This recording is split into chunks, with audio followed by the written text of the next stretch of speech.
This little baby here is 10 months old and she's not particularly keen to be treated. She's been a bit sick and she definitely isn't particularly pleased to be at the osteopath. And so it's a great video to show you guys because you'll see what happens when a baby's a little bit grumpy and how the way you've got to approach that. But it also really highlights 5 key skills when treating babies. You can already see here she's a little bit unsure, she's a little bit grumpy. She wants to go to mum and dad. We got her on the bench. She's really not sure and she's trying to pull away from me.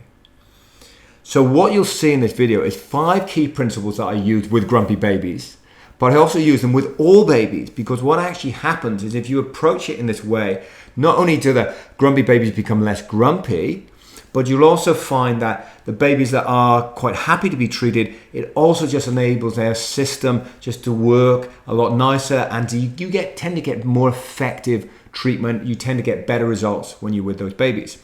Now, principle number 1, you've already seen in action. It's never be in a rush. We're a minute into this treatment. It's only a minute, but already might seem a long time because you're watching this. Wow, I haven't got any hands on yet. I'm not in a rush. Baby isn't particularly happy to be here. I recognize that. I've given her some space, so I'm off digging in the toy box, looking for something that's going to entertain her. But at the same time, what I'm doing here is I'm not rushing to find that toy.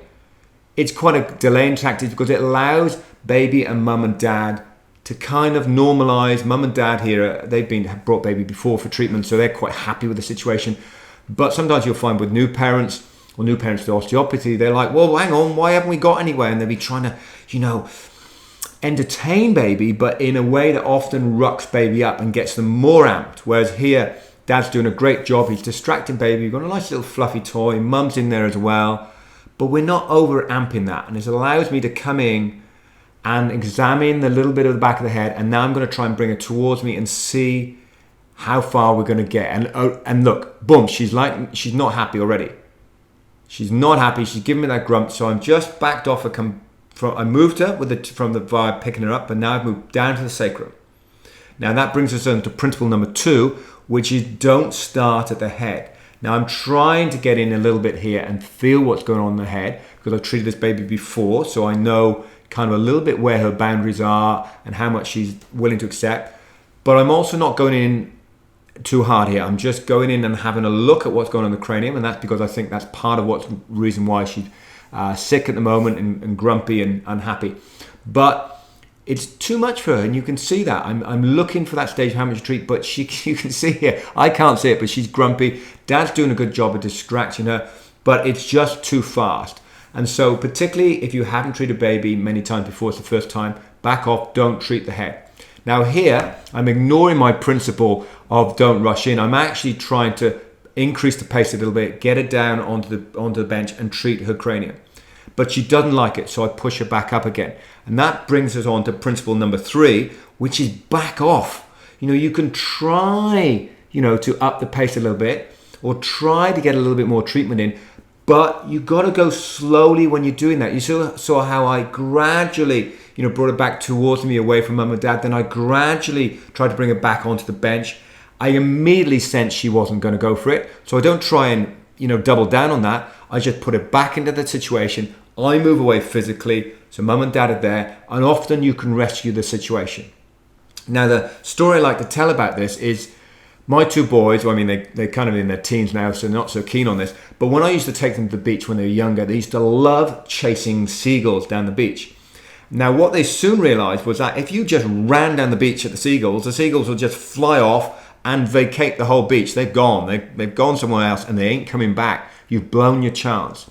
And this is a really good principle because if you steam right in, you will blow your chance with baby and baby will not let you treat them today. Now, they might not let you treat them ever again. They might actually remember you. Oh, you're the person that did that.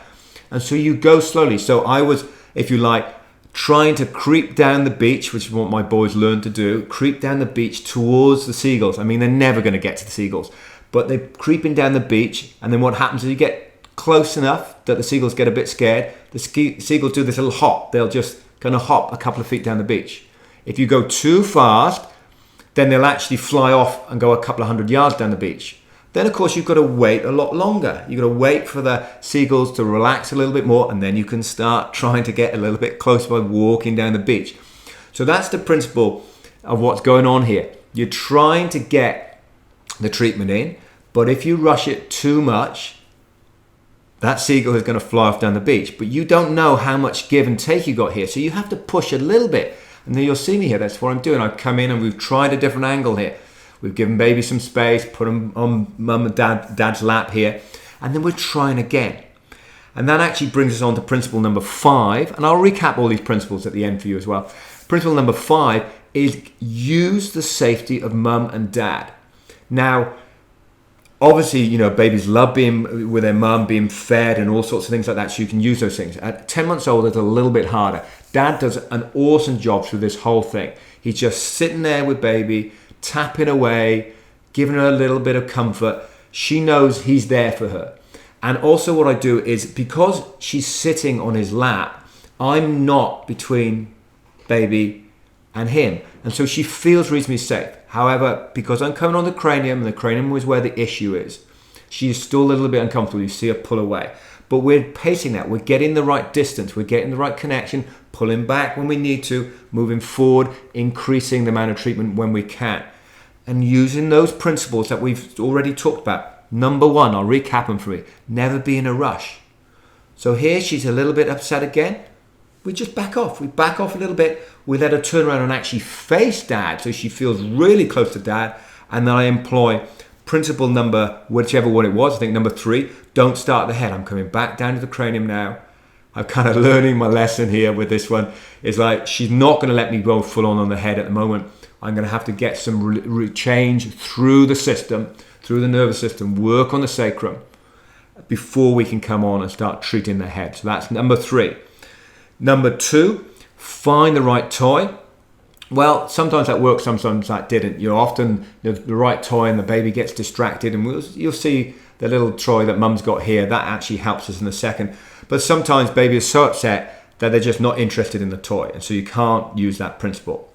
Now, number 4, back off when you need to. You've seen me do that. And number 5, the safety of mum and dad. And now we see the toy is employed, and she's starting to come to the party.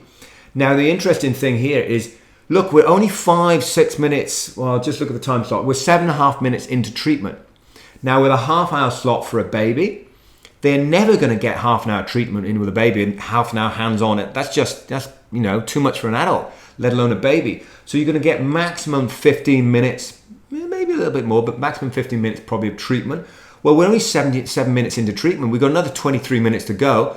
I'm happy with the pace of this. We've already got 2 minutes or so of hands-on treatment. We're well in the game. We're well ahead of the timetable, if you like, of getting treatment in and getting effective treatment in. And so, you know, we can take our time and work nicely with those babies.